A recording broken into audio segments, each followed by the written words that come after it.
Forged youth parents, this one is kind of for you because while we had Olympic cyclist Tyler Rorke on a few episodes ago, today you're going to hear from his parents. I thought, what a unique opportunity to be able to sit down with parents of an Olympic athlete to talk about what that process was like from their perspective. So settle in and get ready for a new view on what it takes to raise an Olympian. Hey, everybody, welcome back to the podcast. I am so excited for today's interview because it is dear friends of mine I've known for over a decade, and they are here today to talk about their son because he is a phenomenal athlete who has represented our country. So, Chantal, why don't you take us away a little bit and tell us a little bit about Tyler? Okay, so Tyler, he just turned 22.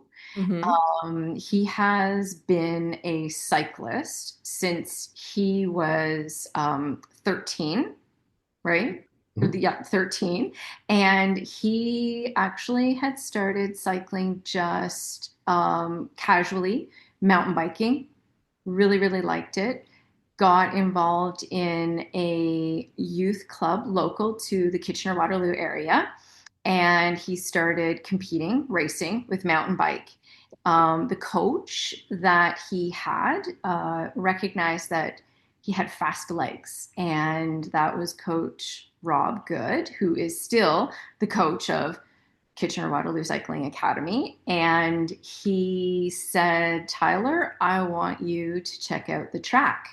And Tyler's like, what do you mean a track? Like, what's a track in cycling? Like, it just, you think track running, It's but foreign to him. it was Yeah. foreign. It was foreign to all of us. Hmm. And he actually started, he tried the track in London, Ontario, which is considered, I don't know, what is it? It's like the second smallest track in the world. And Oh. it's a tiny little Converted ice rink. converted ice rink Okay. into this indoor track. It's not certified for UCI or anything like that. Yeah. However, the kids can train on this little tiny track, and it's Yeah. steepest. It's like crazy, crazy steep. I don't know if you guys are aware of indoor track is the velodrome you see in the Olympics, and the kids just going around, around, around on this oval Wood track. wood track. And it's on an angle, isn't it? Angle. Yes, Yes. this one Yeah. in London is a 42-degree angle on its steepest. It is mental. Like it's the scariest in the world. And that was the first track he tried. And it was Start like, the hardest. Everything else after that's going to be a breeze. Yeah. It's but been it's this been said that if you can ride that track well, you can ride any track in the in the world. world, yes. Yeah. And yeah, and the techniques that he learned there. However, he fell the first time he was on there, but Coach Rob just picked him up and said, come on, let's get going. And, checked him out. He was fine. And he just kept going, and he started officially racing when he had just Around 14, I guess. yeah, just yeah, it's 13, 14, and he graduated to the Milton, Ontario Velodrome, which is a certified track. World events have been held there, and Tyler started racing there. Yeah, At the and provincial level, and then at the national level, and then continued through to international level. He raced at his first international race was in London at the Commonwealth Games. And then since then, he's raced at the Pan Am Games three times or twice now as a once at Pan Am and a couple of times at Pan Am Championships. So Okay. has a gold medal in at the Pan Am Games. Wow. Okay, so it sounds like this all kind of happened in a very short amount of time. yes, so kind of going back to when he graduated and started racing in Milton. Um, he was racing just at the club level. So To do that, like you're kind of 14, 15, 16, approaching 17. Um, Legally, you can't race internationally sorry, excuse me, like for your national team, so for your country team until you're 18. Okay. So like world events, Pan Am Games, Commonwealth Games, Olympics, for track cycling, you have to be 18. It's one of the only sports that the minimum age is 18, unlike like gymnastics I and was gonna say that, I swear. Well, even me with volleyball, I was like 16. yeah, Yeah. yeah. So to race for a country, like your country, Yeah. Anyway, so he he was with the club, KWCA club held him on until like through the pandemic as well, Yeah. which is really hard because Ontario, just like the rest of Canada, got shut down. So it was really hard for him to continue racing um, provincially and nationally because our track was closed. And he was getting to that age of just about 18. He really wanted to try out to become a part of Team Canada. Mm. Didn't know how this was going to happen and stuff like that. So we shipped him off to LA. There's the velodrome in Los Angeles, and he lived there for a little while, trained. Our track opened up for I think one race, and in the pandemic, Tyler came back, raced it. Team Canada coach saw him and grabbed him and said, "How would you like to train with the team?" He still wasn't officially 18 though. Right. So, but being able to train with the team, Olympians and Team Canada athletes throughout the whole country, they actually got a little bit. The restrictions weren't as high for them. They were able to actually train, like whether it was Right. at the track or the pool or Yeah. the, the facilities. If you were Olympic bound, or Right. there Yeah. was allowance of that. I know. I can let the dog out. Our I'll be dog. back. Sorry. Don't be sorry. It's okay. She's like, come on, it's time out of the bathroom. You're talking. But anyways, so yeah, so Team Canada coach grabbed him and he started training with them the year he was turning 18. And that's when everything really went bonkers. It really Okay, just so let's crazy. pause there Yes. because there's a lot to like kind of go through in here. So how, how has this journey been for you as parents? Because I mean, the kids, yes, youth athletes, they have to be committed, but the parents also have to be committed because there's training, there's driving kids everywhere, there's the financial aspect, there is like all of that kind of stuff. So how did you know what like when this became okay, this isn't just like a fun thing and this is something that he can actually like thrive at and that can take him places. How did you figure that part out? Because I feel like in that itself is a determining factor for how much effort and finances too that parents can are willing to kind of like dip into. You know what I mean? Yes. So I was the primary driver Yeah. for, I mean, there were times that he would do kind of indoor track camps. So it'd be Yeah. like every day. So we live in the Kitchener-Waterloo area. In relation to Milton, it's about an hour one way. So I Okay. would sometimes take him in the morning, sit at the track, wait all day, and drive him home. Yeah. And we did that for quite a while. Mm. And the one of the main we did have like there were teammates that like there was one teammate that we were able to like share drives and stuff like that, but only one. It is a very very small niche sport. It really is. It Yeah. is like, Mhm. I mean, there's only 8 sprinters on Team Canada, and that's girls and boys. There's only Oh.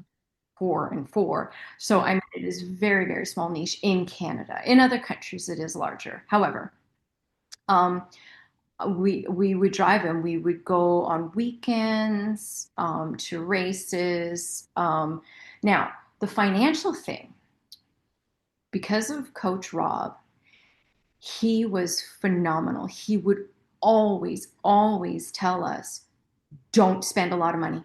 He's like, we are going to borrow things. We are going to, because he was in the frame of mind, and he would really teach Tyler and his other athletes is that it's not necessarily the equipment that makes the racer. It's the kid. It's the child that makes the racer. And Rob started teaching the kids that. So there were times like Tyler was on borrowed bikes, like 15-year-old bikes, 25-year-old bikes. Mhm. And but Rob would find, a wheel, find this, let's put this together, taught, him how to build a bike, take down a Wow. bike, redo these things, and to appreciate, these sorts of things. Now, there were things that we did have to pay for, and the cost of that, it let's just put this, there are other sports that are probably a lot more expensive.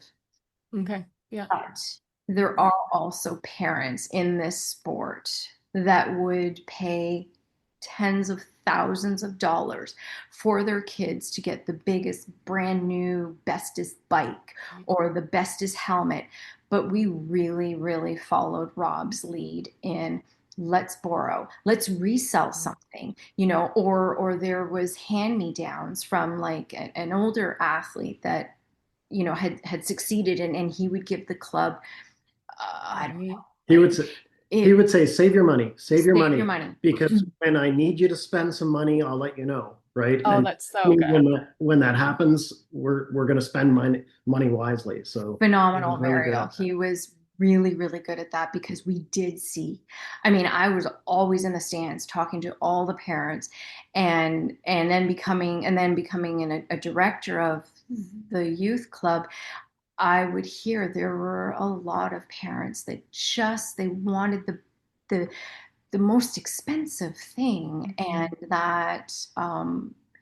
that's hard because we Yeah. all want our kid to do best and in that, but he also had his own dream, and I would always ask him, did you have fun today?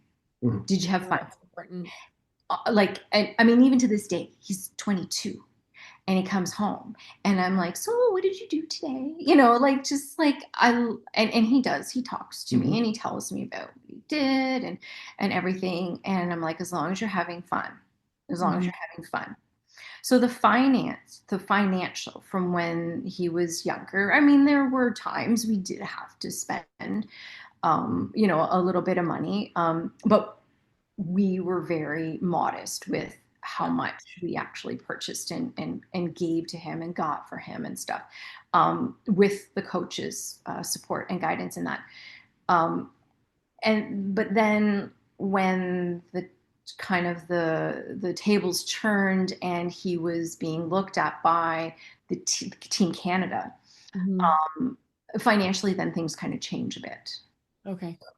You Yeah. you let me know what else you want me to say, because I can go into that, but you let me know. No, no, I think that's good. I think that's a key point for parents, all of you that are listening, and I agree with you 100%. Even as like from my athlete days, I never had the brand new things and all that kind of, it was always hand-me-downs, and and you even look at like runners coming from Africa. I remember watching this documentary on these runners coming from Africa and how they are the best runners because they're actually running with no shoes because they don't have shoes, and they're just training and they're running in their bare feet, and they get the shoes like a week before the big race, and they wear them in and then they go. So it doesn't have to do with the equipment. You don't have to spend the money. What's important is your kid having fun? Are they passionate about what they're doing? And do they have the right like support system and guidance around them to get them where they want to go? I think that's like the key point of kind of what you pointed out there, which is really important. Can I also mention one thing, just about the coach and parent relationship too, Yeah, let's because dive into that. because that in us listening to Coach Rob and him saying, save your money, we'll get a bike for Tyler, don't worry about that.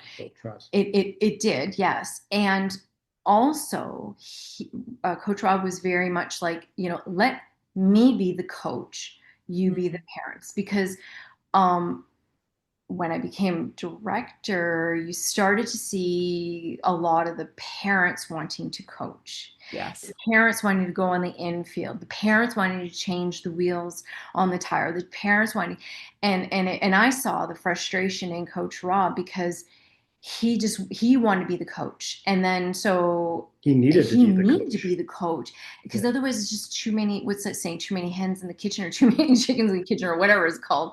But Yeah. you know, so and I noticed it was really hard for parents. We were like, yeah, no, we just want to be parents. Like, I want to sit here and like cheer and yay. I don't really care to learn how to change a wheel on a bike.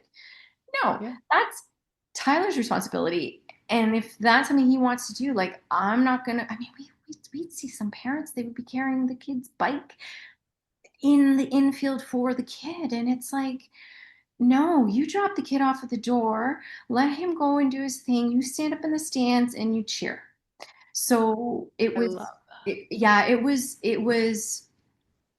more typical for us to see parents that really wanted to get in on the action, and we would try and help a lot of the parents of the team that we were friends with and stuff to just say, you know what, like, let's just sit here and cheer for the kids, like really just try and encourage the parents just to cheer because of this, just the too muchness of that. Along those lines, one of the things we taught Tyler early and told Tyler over and over very early is that um, you're going to advance in this sport if you're coachable, not just because you're good, right?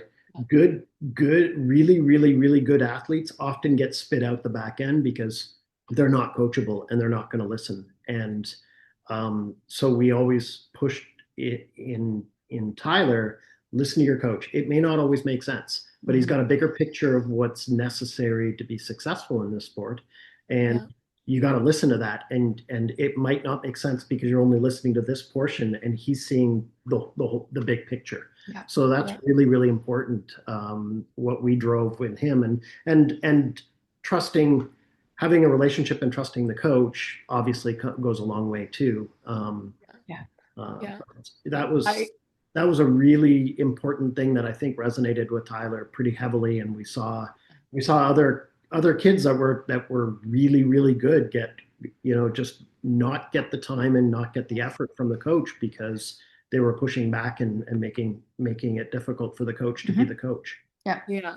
I think that we should also like dive into this a little bit too because like the athletes that I work with, they come in and they do a 90-day program with me and I meet them once a week and they've got homework every week and all this kind of stuff. And when we're sitting down like at the very first call with the parents, it is okay. This is, besides one other call later on, this is the athlete's journey. This isn't your journey. It is, you have to hand over full responsibility. They have to book their own calls.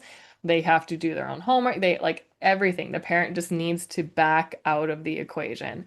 And when we have the like graduation call from the program, it is so funny and also amazing to listen to the parents because these are parents who are the ones that want to be the coaches. And, after the game, they're like, you should have done this and you could have done this and da da da da da. And they've learned how to step back and just be the cheerleader. And Mhm. they've all said, "Oh my gosh, it was so much work to actually follow through and step back because you always, have something to say." Right. Uh, and then the athletes always have this immense sense of pride because they have now just completed something that was their own thing. Their parents didn't have anything to do with it.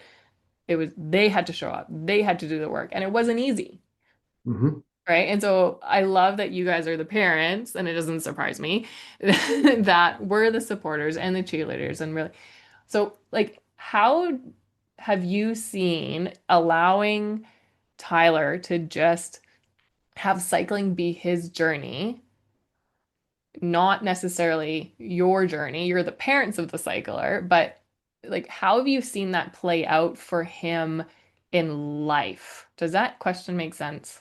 Oh, absolutely. Yeah. Absolutely. I mean, like talking about like the organization and making the phone calls and things like that. Yeah, he does it all. Like he does it all before he became 18. I mean, he was like 14, 15, and now, granted, at that age, we did tell him that we are your parents and we will make sure things don't go awry, like, like out of the scope of the coach athlete relationship. That's just our duty as a minor. Yeah. But he just owns it. Like, he wakes up, when he needs to. He gets his training done. He gets his eating done. He gets all that done. And I see, I mean, I see my boy. My I love that. but right, but I see like an The adult, and responsibility. and Yeah. well, and the traveling started so early on. Like he just would travel with, with the little team, like the little team. I mean, not like, and well, now with the big team or whatever, but um he can go anywhere in this world and navigate and Mm. everything, direction, like just little life skills, which I know is really silly. However, just directionally, he's not directionally challenged. And I Yeah. say that, like, to me, that's really, really important as a life skill. Honestly, it's just like swimming, it's just like walking, whatever. Like, if you can like just your transportation, if you can get from A to B and figure all that out and then get your way back, like the confidence Confidence. that Yeah. builds, Yeah. right? That's Just the word that kept on coming to my mind too, confident. yeah, yeah, just that little life skill. And I see that. Like he just like, I mean, he's been all The over the world. the transformation that his exposure to being an elite athlete, I want to say it's almost like sending your kid off to military, Mm. right? It's that they're driven to succeed at a level um, that's different than just high school sports or house league sports and stuff like that. It's they're involved at a level in their responsibility level that the coaches can't do everything for them. So they're the level of responsibility that's just assumed on them when they have to travel and be in other countries and stuff like that. Mm. They learn real quick The that the discipline. discipline that's necessary, the discipline for nutrition, the discipline for getting up in the morning and being at practice on time, or strength and conditioning on time, and it just it's built up in them at a level that we've never experienced before. Mm. So it's not like I was an elite athlete and kind of coached my kid into what experiences I had. I never had those experiences. We never had those experiences. So Right. he's crossing borders that he doesn't have necessarily the parents that are saying, "Oh yeah, do This this, is what do I that." did, This is or what, yeah, exactly. Right. He's yeah. he's getting into stuff that we've never seen before. Yeah, So like I'm learning a lot from him. Mm. Just yeah, I'm learning so much from him. mm, Yeah, which is really, really incredible to see. But then I think that also builds on that relationship of us, the trusting, and sometimes it tells me a little bit too much stuff. And I'm like, okay, but in saying that, can't so wait. yeah, yeah. Um, um, but yeah, and we've actually seen older athletes come into the sport, which is it's kind of more common right now. and they've like tanked with the discipline. They can't Right. eat right, they can't travel. It's just it's so much. And I say to Tyler, I'm like, for your age, you're so mature in how to handle the politics of it. Oh, lowly, the politics of cycling. Like a sport. Yeah, yeah. But just how he handles politics of it, doesn't get drama, into drama or whatever. But I've seen like older adults, older than him, older athletes than him, that are just having a really tough time. So Mm. he just, yeah, I don't know. He's just got something. He's got something. You guys raised a good man. So I feel like this is a really great segue into bringing in like the piece around like mental health and pressure and all of these pieces that come in that people don't necessarily realize or acknowledge when it comes to elite athletes and the pressure upon them to get certain outcomes and to be seen in a certain way and all of this kind of stuff. So first of all, like how has Tyler been able to handle the pressure that comes with, who he is and where he's at right now? And what about the industry? What have you been seeing in the actual like cycling sport in itself? How is it taking care of each other? So like the funding isn't there as much as some of the other sports. So they do have a sports, they've got a sports doctor, like a medicine doctor. They've got a sports psychologist that they have access to. Okay. Yep. She's not there all the time, but they do have access to sort of like the full medical realm. When he was younger, he actually had just, I'm sure, just like volleyball, like sometimes you have like your head coach and then you have like your little specific coaches, right? Yeah. Yeah. So he did have a sprinting coach Hmm. that, his wife actually was a sports psychologist who, Nice. and this was when Tyler was like 14, 15, who she had talked to the group of kids, told them that you're not weak to come and talk. It makes you're Mm. strong. You're a strong person to come and ask for help, or just to like chat about whatever. And so that was really good. Like he kind of got a little taste of that. Mm. um, and he's had the sports psychologist. They've come into little chats and stuff. Do find that elite athletes are a very proud bunch of people, right? They don't always access that part of the medical realm. Mm. Um, we t Something about Tyler, and honestly, I don't know where he gets it, because boy, oh boy, like anxiety with me and like just. I mean, I try not to like raise the energy. Like I try to be like, and So, our son, like You Tyler, handle stress well. holy shit. Like I don't know how he does it. Honestly, he just goes into a race and he's like, no problem. Like there's the other athletes, like, I mean, he would do an event called a team sprint. So it would be Tyler with position one, his other teammate position two, another teammate position three, and they'd be like not taking things very well mhm. physically. Yep. And Tyler was like, all right, let's just like get on the track. But his coaching, his youth coaches really were like, you know what? You did bad on a race. That's a race. Let's move on. Right? That was the race. You take a Mm. moment. Okay, let's process it, but let's just move on. Yeah. Right? Yeah, Don't dwell in. Rob would always push, which I thought was really important in how Tyler dealt with failure. Was he would say, you don't learn from winning.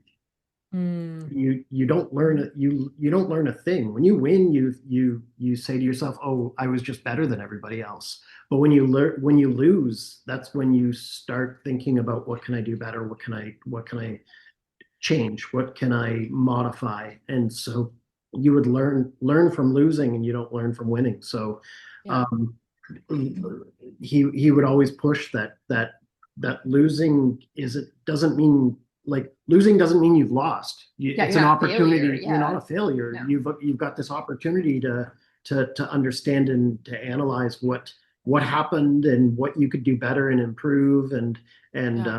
and strengthen yourself. So Hmm. that I think was a really important thing for Tyler to overcome. He was never a kid that dwelled on losing um, Mhm. in a negative way. He never looked bad, like saw himself as a failure, and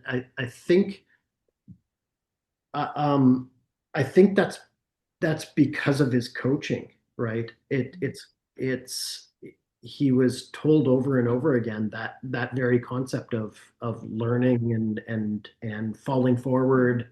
Um, and Failures, feedback. Yeah, exactly. yeah. And Yeah. I mean, like I'm not trying to say anything negative about Tyler, but he rarely won a race. He Okay. would come second and third more times Yeah. than first. Yeah. And he was always chasing that, okay, like just chasing the next guy or whatever. But and he would always go shake the hand. He wouldn't come off the track crying. And I mean, we've seen kids pick up their bikes and slamming their bikes like it was a hockey stick. And it's just like, whoa, that I don't I'm so grateful that he wasn't quite like that, because I don't know how I would deal with that. Mhm. But he'd be, I'd have chats with him on the way home from races and stuff, be like, hey, like, how do you feel about that? Or you think whatever. And he was like, yeah, no, I feel great. I'm like, okay, all right, that's great. So, Yes. and I commend that about Tyler. Like, he's going to be going to Trinidad in Couple couple weeks. weeks. And I'm asking him, I'm like, oh, so like, are you prepared for that race or whatever? And like, how's it going or whatever? And he's like, yeah, great. He's just like, okay, like this is just Yeah. him. And it's phenomenal. So the pressure, we do see the pressure, we do see the kids. I mean, when you're part of Team Canada, it's also the funding, right? Hmm. The more medals a Team Canada brings in, the more funding they get. Right. So I know that the pressure is there. Yeah. um they know the pressure's there, and they know that they're doing the best they can with what they've got. Yeah. And currently, it's not Coach Rob anymore, it's the national coach now. And he's doing a great job at giving the kids all the opportunity that he can. And yeah, Working through the funding and just working through the making them work funding. as far as possible. Yeah, because Tyler does get funded Yeah. through being a part of Team Canada. He's Yeah. carded. He's carded. Mhm. So is Yeah. that something you do know about, the carding I that have heard of that, but let's talk about it just so Oh, people who okay. are listening maybe don't know. Okay, yeah. So um I can't remember how many hundred kids that are part of Team Canada, whatever sport it may be. Yeah. Um there is a carding, it's called carding. So they're funded. So there's just different levels of funding Yeah. within the actual sport. And then that really is up to each sports federation, how they want to make the levels kind of go. Right. But it's like all the kids will get the same amount, whether you're doing hockey, whether you're doing volleyball, whether you're doing cycling. So, and it's not a lot. It really isn't a lot at all. Canada is just not a country that has a lot of money in sport, Sports. Yeah. right? Yeah. So, and the money comes from the federal, Yeah. and then it's pumped down to Distributed distributed to the so national level yeah, organizations. yeah, to the national level organizations. And then from there, then it's brought down into the provincial levels. And then from there, if there's any money left, you can go to clubs and things. And that works with all the sport. So I Yeah. think it's called Sport Canada. No. Oh my gosh, I'm drawing a blank on the name of the Organization. governing. Anyways, it's from the federal government. Yeah. Um, and it's a Ministry of Travel and tourism that does the funding for the sports. Oh, interesting. So yeah, Okay. yeah. Yeah. So for Tyler, so there's also a different amount of money you get when you're on the Olympic bound Yeah. team as well. And then that's sometimes just like an added, not that much, like just, and I don't even know actually, it's an added little bit of money. Yeah. So right, so he's Olympic bound, so he gets the max that they can, and that money is supposed to go towards their travel because they don't get their travel paid for. It gets subsidized for Oh, cycling. okay. For cycling, Okay. so it's subsidized. So the money that he gets carded with has to go to travel. If some kids are living out of home or out of province, like a lot of them have to live in Ontario to train at the track year Right. round, like it's year round. Yeah. So Tyler just got home. You can hear a bike in the background because there's a bike that he's out of the car and it lives in our front. Yeah, it's supposed to go towards like rent or cars or food and stuff like that. Can Tyler come and say hello? Of course he can. Uh, Tyler, get in here, buddy. Hey, Hey, he how's just it going? Good. How are you? Good. You have a mustache. Holy shit. Last time I saw you, you were like 8. yeah, this is his like big huge training day. Tell Okay. what time did you leave this morning? 8:30. 8:30 and it's almost 7:30. Oh, That's wow. every single Friday, every single Monday, the whole year. He gets 2 days off a year. Okay. Three. Christmas Day, Go sit down and say hello. well, you get sleep. Well, you can sit down. Okay. You're being forced. I get time off after races. Okay, sorry, he gets. Usually when I'm finished racing, like I come Okay, home. just some recovery, recovery, and yeah, okay. Yeah. So it's just we're just kind of going over a little bit of the funding, but Yeah. not like too much. Just saying like how Team Canada, whether you're in your sport or hockey or whatever, it's a carding Yeah. system that goes across the country, and it's just a couple hundred kids, like Yeah. 400 and something kids or whatever. Yeah.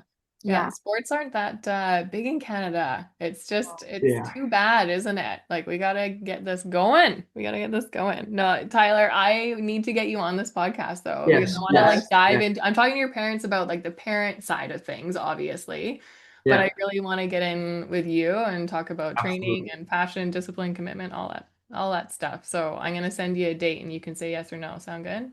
Sounds good. Yeah. Ready to eat. He's got You are to released. So- You are He's got to eat. released. Yeah, so we haven't even talked Can I- about. Can I make? Yeah, you can make some. We haven't even talked about his Olympic journey. Yeah. Yes, which How was that? As like, let's talk about it from the parents, like from your perspective though. What is like the whole, I don't know, what are two challenges that you guys have faced being the parents of this, crazy awesome athlete? Let's say, talk about two challenges. So, and not very many people. Oh, I didn't know this, but not very many people know this. So, for cycling, at least 2 years before the actual Olympics, is they have 2 years to get all their points because you don't. Even though you're Olympic bound, you don't automatically get to go to the Olympics just because you're on Team Canada. You actually have to qualify and get points and things like that. And they only take 2 years before the Olympics. However, you're training for 4 years, but 2 years before they get points and things like that. In races. And in races, excuse me, yes, Right. in races. But as well, for the Olympics, you have to go into a lottery just to be able to potentially purchase tickets. As parents. As parent. No, excuse me. Purchase tickets to go to the Olympics. Whether you're a parent, whether you're a public person just wants to go to the Olympics. So I was in a lottery for 2 years. Okay. You didn't even know if you were going to be able to go? Nope. And you would then get an email every couple of months saying, okay, your time slots come up. Go onto this website, go onto this link, and cycling may or may not be released as far as the opportunities to purchase tickets. Now, one thing that we were blessed in that the year before the Olympics, Tyler actually had a world event in France at that track. So we kind of knew the ins and outs and like how that sort of process worked with that particular track. Okay. So as it was getting closer to the Olympics, and James and I are like, well, like we're pretty sure Tyler's going. We're like, Maybe you can know explain. if We knew that if he was competing, that um we would receive well, we didn't know tickets. that right away. We didn't know that right away. I had to go into chatting with the whole organization for cycling of, Yeah. you know, if our child makes it to the Olympics, will we get tickets? Because typically Yeah. athletes are given 2 tickets, like all over Canada, they're given 2 tickets to their child's event. Right. That's just the way that it has always been. But we did not know that until getting closer to the actual Olympics. We Okay. didn't know that. Okay. So that process of just tickets, like how do we get to the Olympics? Can we get to the Olympics? We don't even know. Like, is our child going to be there? So that was one huge thing for 2 years, was just like, well, not really 2 years because we knew before he actually went, but just the whole purchasing tickets and getting there, and then we're like, well, if he does have a chance to go and we get to go, we have to get there. So like flights and hotels and stuff. And at the Olympic times, everything's like super expensive. So trying to like purchase all these things, get all these like Yeah. ducks in a row with not actually even knowing your child is going to the Olympics. Yeah. Right. Yeah. So then we just kind of were like, you know what? We're just going to book everything. We're just going to book our flight, book our hotel. We know where we're going there, luckily. Really, really confident that Tyler and his teammates were going to have an opportunity to go to the Olympics.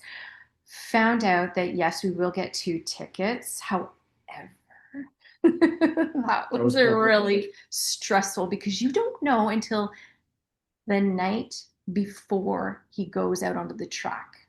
So we're in France. And we didn't have tickets. We didn't even have tickets. Oh my God, you guys, I was losing my marbles.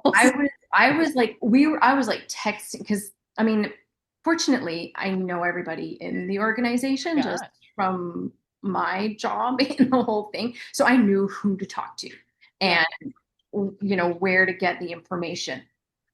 Families that don't have that access, it's, oh my gosh, it's got to be super stressful because the organization doesn't even get the physical tickets until that athlete is in the country, is confirmed on starting lines, on, you know, whatever sort of thing.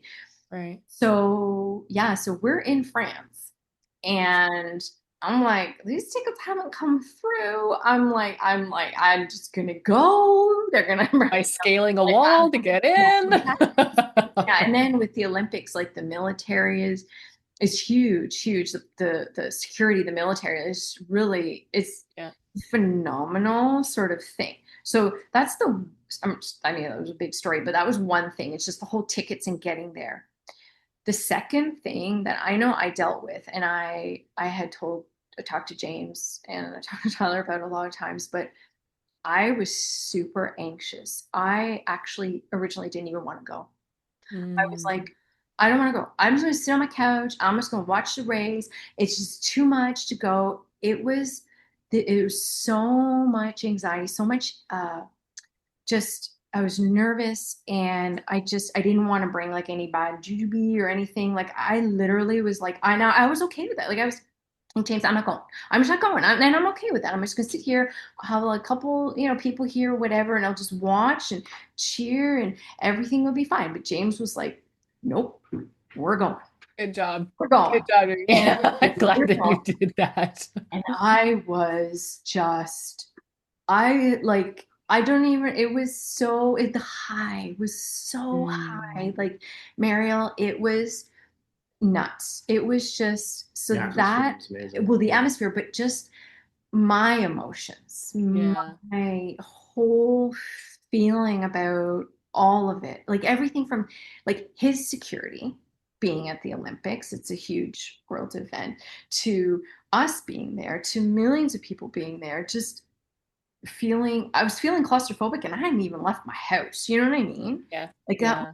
it was just this like turmoil inside of me where I was like, I was okay to like, I'm like, I don't want to go. I just, so James was like, no, we're going.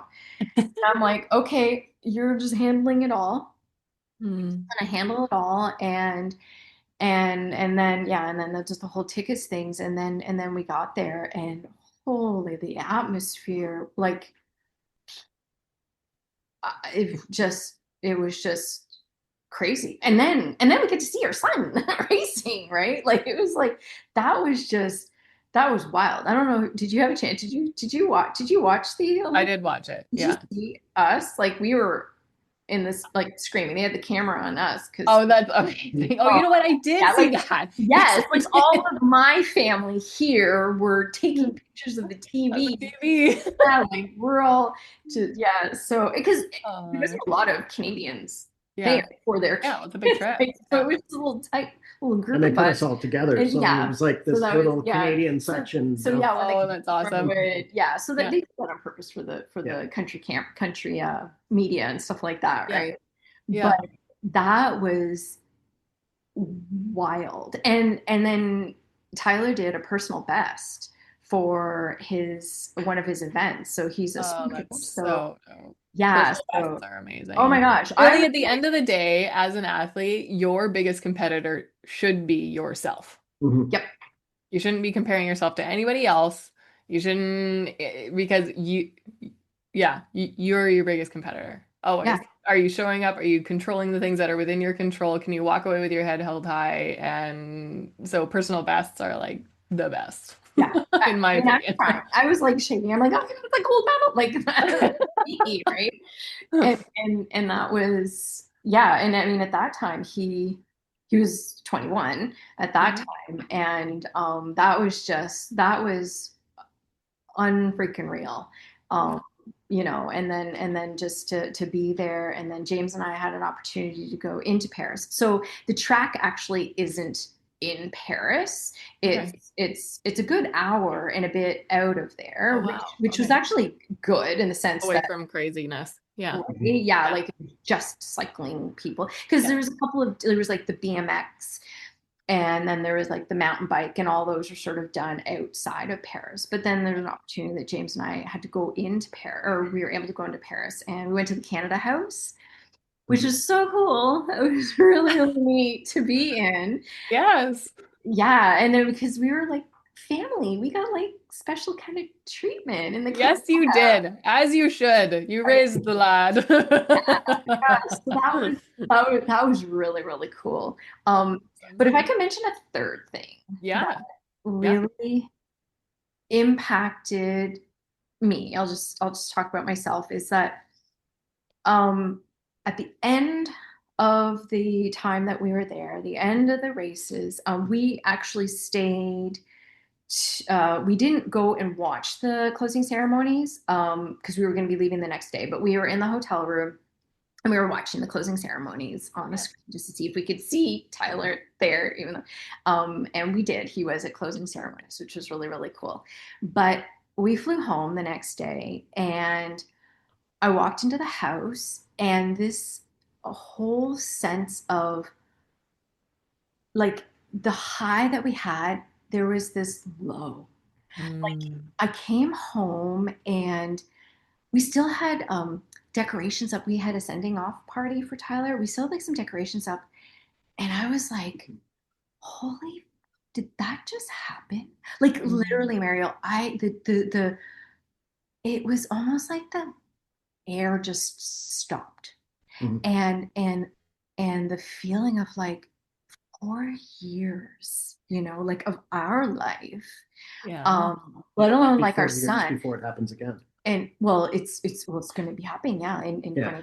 2020 or whatever. But now I know what those sorts of Yeah. feelings. So the high Like Mhm. I'm talking nuts high to the literally I came A in couple of and days later. well for me it was a while of Yeah. just like literally I had to go back and look at pictures because it Mhm. didn't the just the uh, the let not the let down but just the relief like the adrenaline. Yeah, decompression, right? Like, really, we were talking about sending your kids off to military school or like whatever, right? But when you go to these things where you are extreme highs, even people, when you go to Burning Man, everybody knows that you need to take like a week, at least 3, 4 days afterwards to be able to decompress because there are such highs and it's just a completely different mindset and community and surrounding and like all those things. And then to be able to be like, okay, bring yourself back down to what your normal is to be able to move forward. Yeah, That makes that total was sense. scary for me. For It's me, it was a, Yeah. I was it's a going to ask you about that. good I'm glad you point. brought it up. It's a good point that Chantal brings up because we um, knew that there was that performance athletes that go to the Olympics Yeah. go through depression after they get Yeah. right Very because real thing. build up of 4 straight years of work to an apex that suddenly stops, right? Yeah. And so we could see it also some of in our the athletes. in the community, Yeah. um, the athlete community, the kind of the release, but it was almost like going into a slight depression, Yeah. right? Yes. Yeah. It reminds Um, me of postpartum almost a little bit. yeah. Yep, exactly. So I Yeah. can imagine that plays a huge toll on Mhm. mental health as well. That um, I don't think we were quite prepared to see. Thankfully, I don't think we saw it so much in Tyler. Tyler really kind of switched and He focused to the next thing. I he mean, loved the whole experience.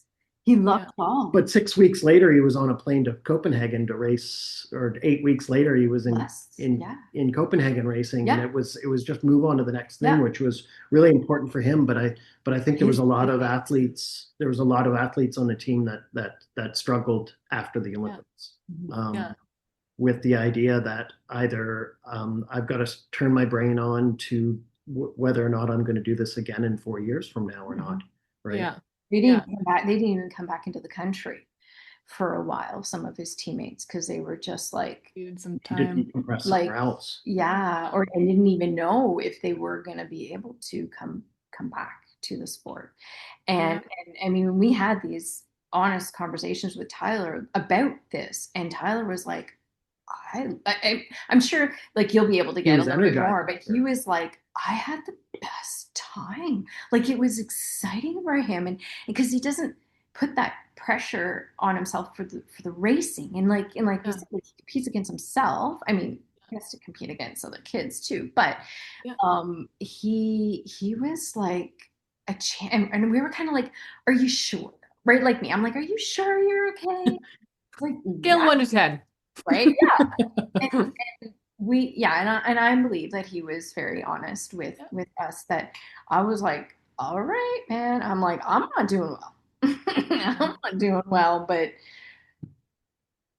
yeah. Yeah. So, it's No, definitely something to chat to him with him about. yeah, I will. I will for sure. It's definitely on the on the curious lesson or questions I have.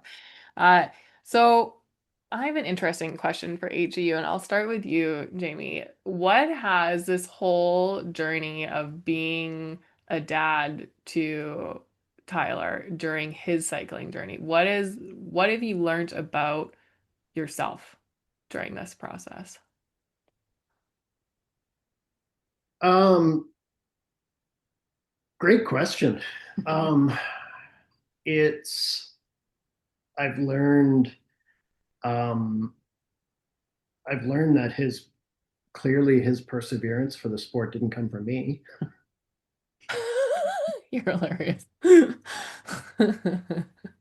No, his attention span in this sport is incredible, right? This is Mhm. a sport where you work months and months to take a, a 5/100ths of a second off your time, right? Mhm. And I don't have the patience for that. I think if it was me when I was 14, 15, 16 and working in this, I'm not sure I would have been able to do that. Mhm. So um, he's really taught me that in order to gain these little milestones that he's gaining takes just an astronomical amount of work, right? Mhm. And what perseverance looks like, right? Yeah. So that's something I've really taken from him the past couple of years, for sure. Yeah.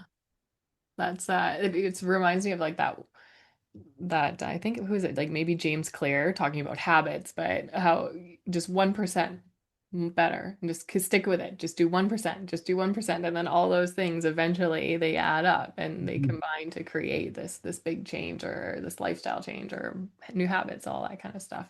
Yep. So yeah, no, that's good. That's a powerful thing to learn. Isn't it cool when our kids teach us things? I mean, Hannah teaches me things like 24/7. It's more like you can be Mhm. patient. Be patient. I know, right? Oh, Okay, Chantal, your turn. Same question. Like, what has this really taught you about yourself, this journey?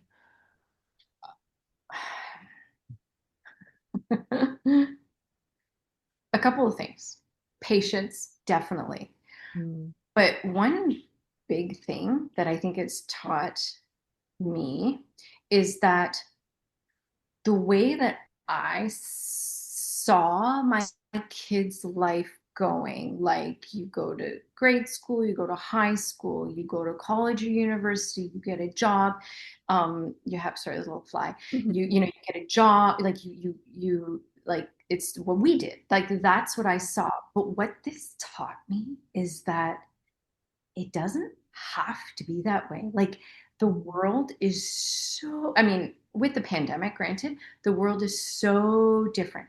Your like your dreams, they can actually come true, right? Like I, I never ever thought, like, I mean, not that I was never sporty or anything, right? But going to the Olympics, like, I mean, that's just like, That was who does that, right? Like, who does that? I mean, like, first I have to do a sport, but second of all, I'd be watching it, and that. But it's taught me that, like, I mean, even for both my kids, but that he does, like, as a parent, my goals and thoughts and dreams for my kids are just that, they're my thoughts and stuff, right? But I'm learning that their dreams and their aspirations, they're going for it. Mhm. They're like achieving these things like at a young age, which is fantastic. But it's just, I mean, it's teaching me that, like, I can do anything when I grow up. like Yes. like what do I want to be when I grow up now? Like, honestly, it's taught me that, like, which honestly, Mariel, there have been times, both my kids, I'm like, so are you going to school? Like, are you, like, are you pick Yes. a career? Are you, and I'm literally sitting on my fingers and going, like, because that's what I always thought, like, you have to Mm. be certified in something, right? Like I just, that's just what I had always thought. But it's taught me that it's not, it doesn't have to be that way. Like, it, Mhm. it really doesn't. And the world is huge. And like, yeah, so I It mean, doesn't have it's to taught. follow their lives don't have to follow a specific predetermined Mm. direction. They're defining it themselves, and it's Yeah. what is either of our kids going down the path we would have chosen? Probably not, right? But it's taken them in a path that we would never have achieved because they chose their own paths, and we encourage them to it. It doesn't matter what you want to do. It doesn't matter. It just find something that you're passionate about and love, because Yeah. life's way too short, right? Oh, I saw I don't know, it was on LinkedIn or something, a very simple graph that really um, really changed my thought frame, right? And it was just so simple. It was like, the average person lives 80 years, right? And the first 20 years you're a kid and learning and figuring out life, and the last 20 years you're retired and you're enjoying life, but there's 40 years in between, and that's half of your life is in between those two moments. And if you're not doing something you love to do, that's half your life going Mhm. past you with it, and not achieving dreams and not achieving something that you're passionate about. And Yeah. so they're both our kids are ignoring norms, ignoring the I've got to go to school and get a degree and get and follow this specific path that society seems to have laid out and required everybody to do to be successful, right? And Mhm. going after stuff that they're passionate about. So what it's really taught me is that yeah, that I can sit back and watch the process happening and Mhm. not be uh, so worried about their future, right? Mhm. That's what those things, that's what this whole process is teaching me. It's not easy. I mean, there are moments that I will sit there and just stew over, what's their future going to hold, because they're not doing this, that, and that. But then I have the moments of, okay, no, there's a process. That Mhm. dreams do come true. Yeah. Whew. That's so good. That's like a good place to end, I think. Dreams do come true. Boom. So, okay, I do have one more question though before we end. And that is for all of the parents that are listening right now, let's say their athletes are 13, 14, 15. And they're just in like the muck of figuring out how to actually parent an athlete who is trying to take it seriously and who's got, multiple practices, and they're being the taxi driver, and they're like they're in the heaviness of the start of this. What is some piece of like hope or advice or something like that that you would give to I don't know, I guess like the younger versions of yourself back when Tyler was that old? What would you say? Do you want to say? Sure. Um, I would say that what's really important is that they're following their passion, right? Mm, That you encourage that it's that success is not the medals that are hanging on the wall necessarily. Success is